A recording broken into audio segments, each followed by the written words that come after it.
So today I'm going to be showing you how to make your very own pillows. These are perfect for gifts or even decorations for your room or house, and the best part about it is it's completely customizable.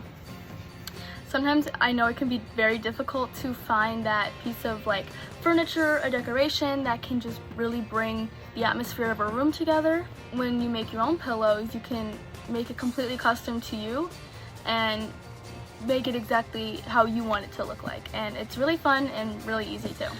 Today, the steps I'm going to be showing you is what materials you will need to get started, how to organize your workspace, how to sew the pillow together, and then how to stuff it and close the pillow. The first step in this whole process is to prepare.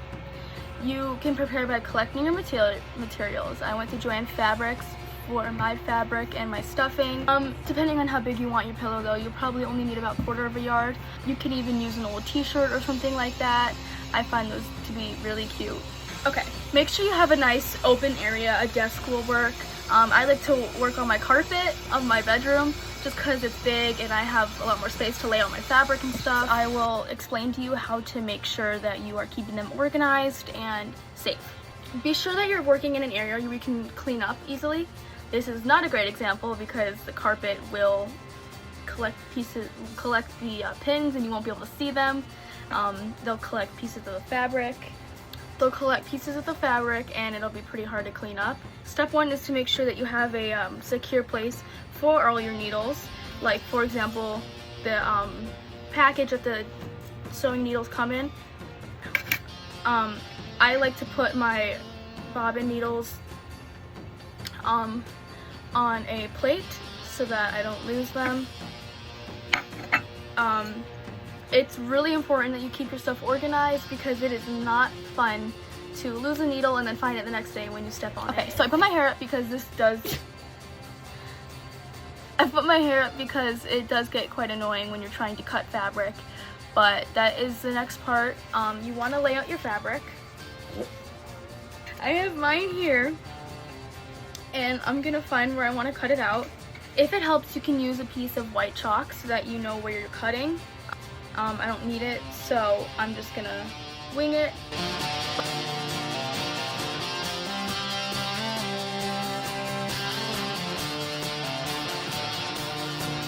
I would recommend, if you're using a blanket material like I am, that once you've cut a bit, you start to rip it because this will help it not fray at the edges. I apologize for the fuzzies floating around. This is very messy fabric, but once you've gotten your shape cut out, it doesn't need to be perfect.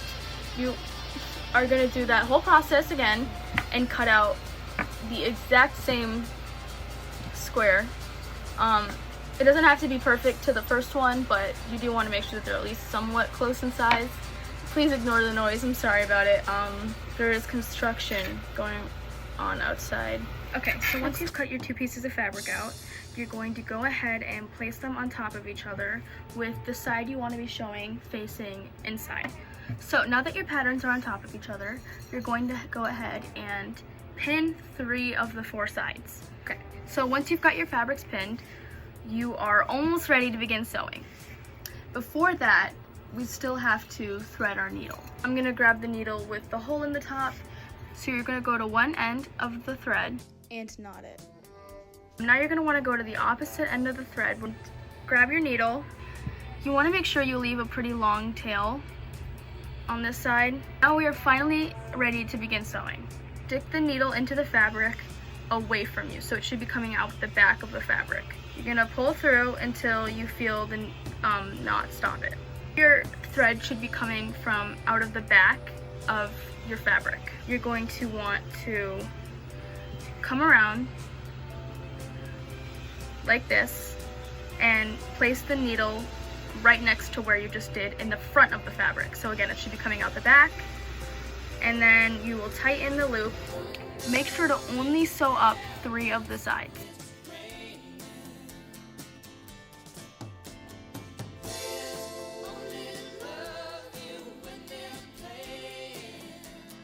Okay, once you've gotten to a good place to stop, you're going to take the needle and go underneath the last stitch you made.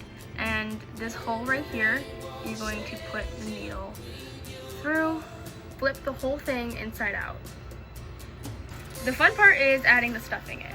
You can do however little or lot you like. I like to break it up just so it's a little bit easier to work with. No, don't need it. I find that my pillows keep a better shape when I put more stuffing in them. So you're going to grab your needle again. So once you've gotten your needle ready, you are going to go to the inside of your pillow right here, and sew just like before. And there you go, you have your very own little pillow. Thank you so much for listening to my presentation, and I really hope that you enjoyed it and maybe even try it out for yourself. This can be a great way to spice up a room or even a good present for a friend or a family member, and it's super quick and it's super fun and easy.